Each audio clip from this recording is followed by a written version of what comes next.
All right, this is our presentation of our replication project. We are group 20. I am Mallory Gulling. I'm Jody Tintle. I'm Lauren Phillips. Jasmine Watson. All right. Sorry.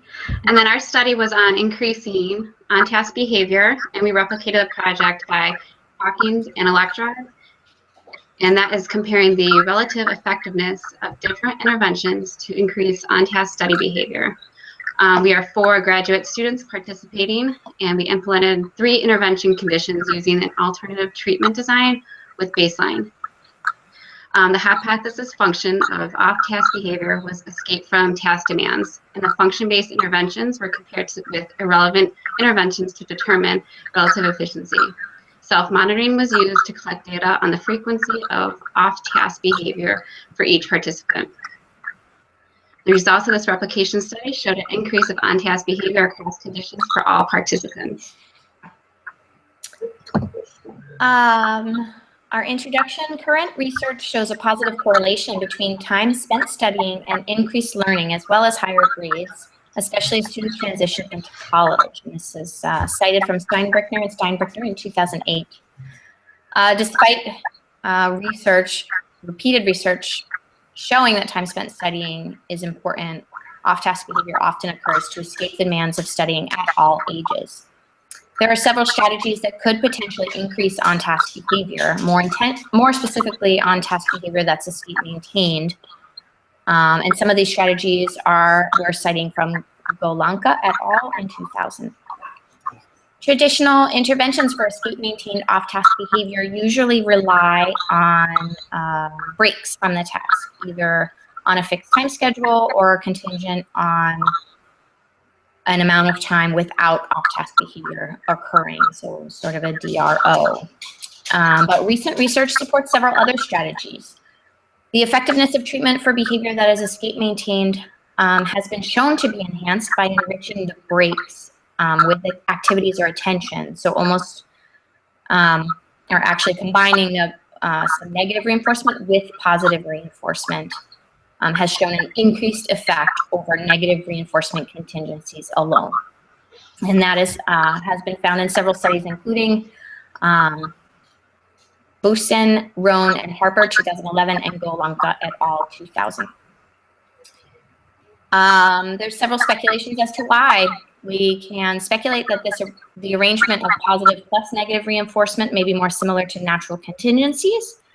And in addition, combining positive and negative reinforcement may effectively address behaviors that are maintained by multiple reinforcement contingencies as well.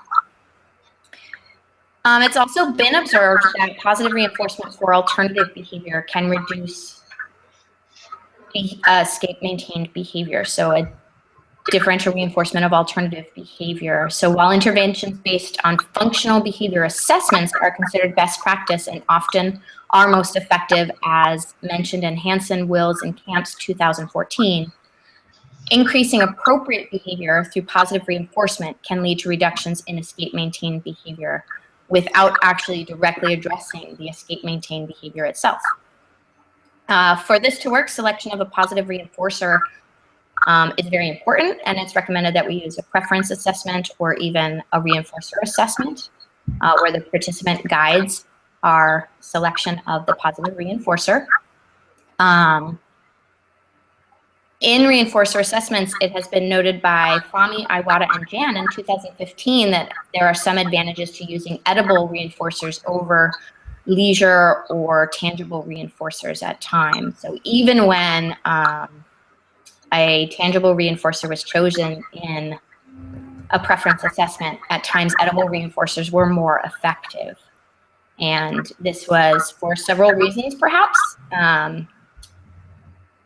Possibly because they didn't interrupt the learning activity, and so actually more learning occurred. Also, possibly because they didn't distract learners. Edible reinforcers can be consumed very quickly, and they don't take time away from the learning activity. So there's some value to choosing edible over a break, even when it's an escape maintained behavior. Lauren?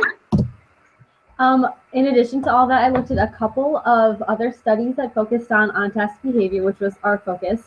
And there was a lot of self-monitoring, actually. Moore, Anderson, Glastonbury, Lang, and Didden, they did a really cool study. They used what's called a motivator. It's an electronic beeper that goes off and on. It goes off and it vibrates at predetermined intervals. So they used that for self-monitoring, and when it went off, the participants would look at an information sheet and check yes or no boxes to describe their behaviors. And at the top it said, what does the teacher want me to do? And that was kind of cool. Similarly, Amato, Zek, Hoff, and Dopke, they also used a motivator for every minute. And they had a checkbox that said, yes, I was paying attention, or no, I was not paying attention. And then the final study that I found for self-monitoring by King, Radley, a really cool aspect of their self-monitoring is that they had the participants make their own graphs of their behavior. And that was really cool. Another couple articles I found was about modeling. There was self-modeling used by Claire, Jensen, Callum Bray. They used it as initial instruction when beginning the intervention phase.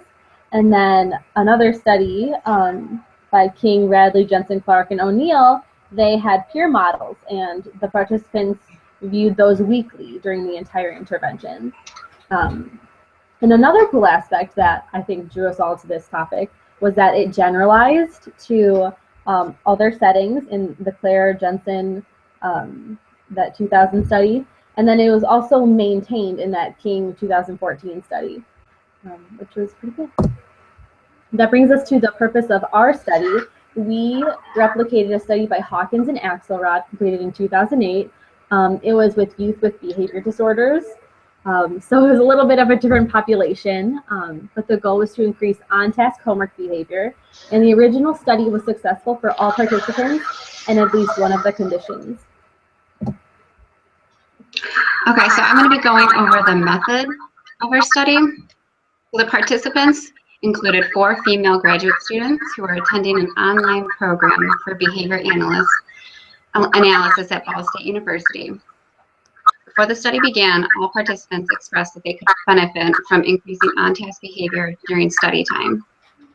The students reside in different areas of the country with different family lives, but all work full-time as well as taking 2 online courses. So we did a self-report, was the only source available to help generate a hypothesis of the function of each student's behavior. For all 4 participants, escape from demands was hypothesized as the function of the off-task behavior.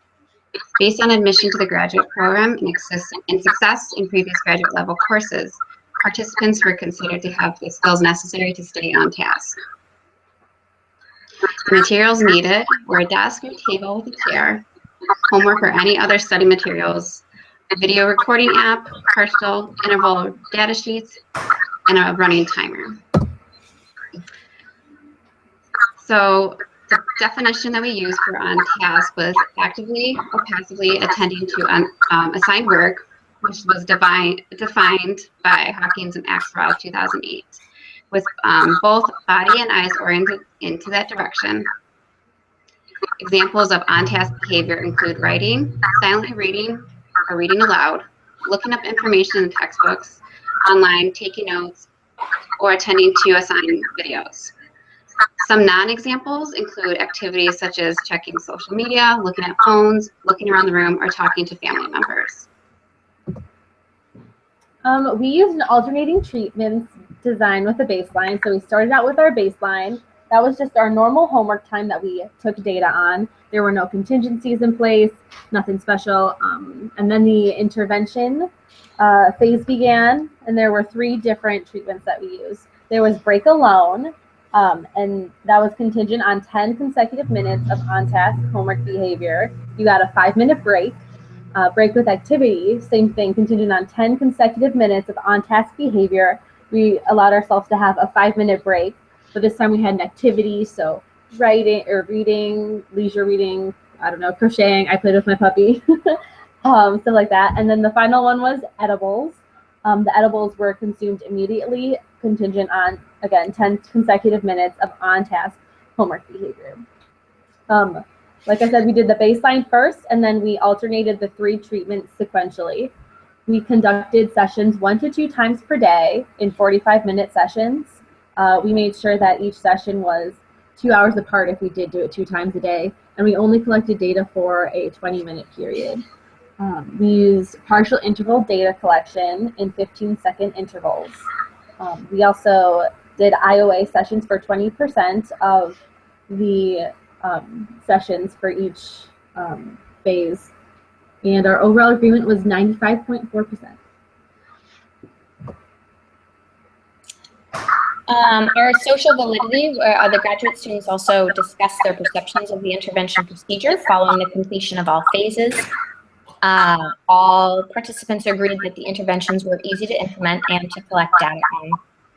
All participants also reported that there was some effect in increasing on-task behavior as shown below in the results in figures 1 through 4, and that the breaks and edibles were considered enjoyable or perceived as a positive thing. Our results for increasing percent of intervals for all participants across all conditions. So our interventions were positive. Our results, first is table 1, displays the means and standard deviations for the percentage of intervals on task across conditions for all 4 of our participants. So based on the mean percentages, Jasmine and Lauren displayed the highest levels of on-task behavior in the edible condition, as you can see in table 1. And Jody and Mallory had the highest percentages of on-task in the break with activities, followed closely by break alone conditions. And that's it for table 1. Table 2 shows effect sizes for each condition. And according to Cohen in 1988, all of our effect sizes were large. Anything over 0.08 is considered a large effect size in the type of study that we were replicating. So all of our effects can be interpreted as large positive effects. And effect sizes were calculated by subtracting the baseline mean from the mean of each condition and dividing by the standard deviation of baseline. So as you can see, Mallory has our highest effect sizes in break alone and break with activity, and Lauren has our highest edible effect size, but you can see every single one is over 0.08. Now below, or the next few slides that we're going to see, are figures 1 through 4, and these graphs display our participants' on-task behavior during baseline and intervention conditions, and each participant will now discuss their own graph.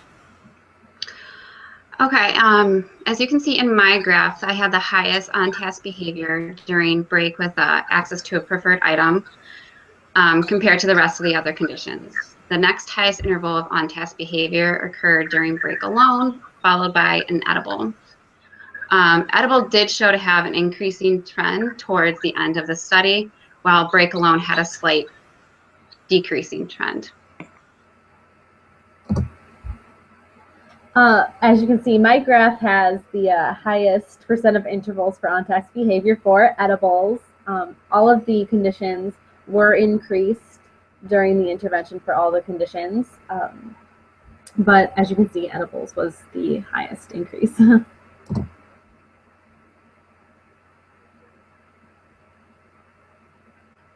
Jasmine, I think you're muted. There we go. Can you guys hear me? Yes. Yeah. Okay, so for my baseline, it was a little bit tricky. There is one very high baseline point, and that baseline point is due to the fact that I had an exam that weekend, so I was studying, but overall, all were effective. The most effective for me was the edible condition in comparison to the group, in comparison to the breaks. And I believe because of the elevated baseline, my overall baseline actually was higher than my intervention percentages.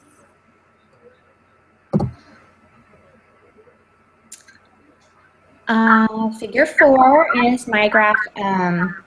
All 3 intervention conditions had higher levels of on-task behavior as compared to baseline.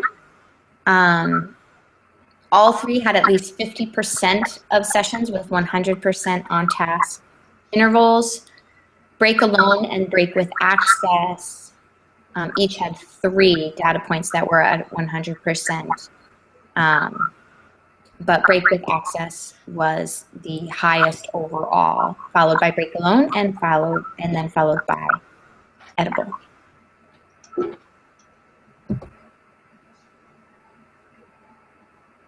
And so overall, all participants displayed an increase in on-task behavior following baseline.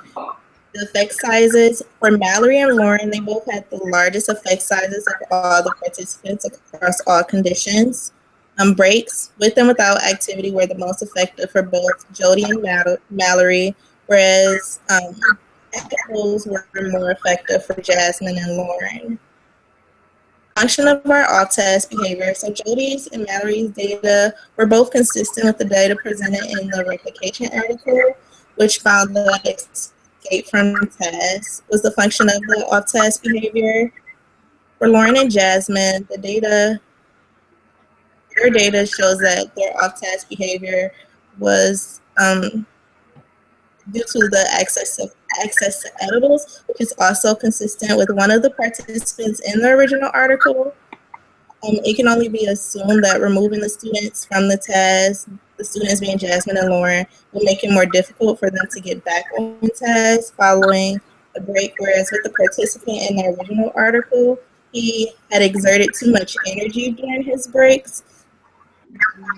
It required even more effort for him to stay on task.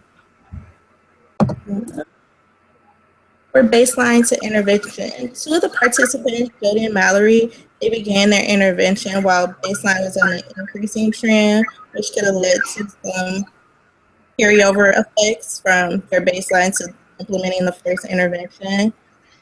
And Jasmine, myself, I had one study session where the baseline exceeded all percentages for those during the intervention, which also could have led to some carryover effects or skewed results based on the elevated baseline and the assignments that were due that weekend.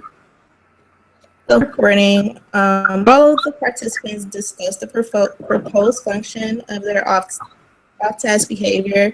We all discussed that we thought escape could have been the function of their behavior. The participants also selected their own activities and edibles based on their own personal preferences. As far as the intervention, all of the participants completed the interventions in their own homes. And in the article, the intervention took place in a residential facility, which was a lot more controlled than what we could account for in our home, because each participant has their own level of responsibilities and other tasks that they must attend to when they're at home. The findings were presented are limited to interpretation because we did not go back to baseline after intervention. There could be carryover effects from intervention to intervention, as well from baseline to the intervention. The data paths were separated by the conditions because there was no in-between phase for the conditions. We're not sure if the access to edibles was actually more reinforcing than the breaks, or breaks more reinforcing than edibles. The target population in the original article, young children with ADHD, and the replication group were all graduate students, and we're in grad school for our particular field of interest, which could contribute to our effectiveness with studying. For our data collection, we use partial interval versus whole interval recording. Partial interval data is typically used when we want to decrease a behavior or see a decrease in behavior because it overestimates the of that target behavior. And whole interval recording is used when you want to see an increase. Due to the fact that we use partial interval recording, we were actually recording our off-task behavior, but we recorded on our on-task behavior. And also in the original article, they received homework referrals. We did not receive any homework referrals. There was no monitoring of our progress as far as like how effective was our study. And although we were studying at high levels, like how effective was the study and how effective was our studying in the end? In the future, there should be a form of progress monitoring for the students. So, for example, if all the students are given the same assignment and they are to read, say, 2 chapters, following the reading of those chapters, a set of review questions for each participant to complete to see how well they actually retain the material that they studied. Because we are grad students, 20 minutes is a short period of time to study. So longer study periods would be a good resource for us. And a follow-up of the grading. So although we were studying above 80% of the time for the 20 minutes, did our studying lead to the grades that we wanted to see? I think that's all for the future questions. I mean, not future research. But that concludes our presentation. And if you all have any questions, we look forward to seeing and hearing them. And thank you for watching.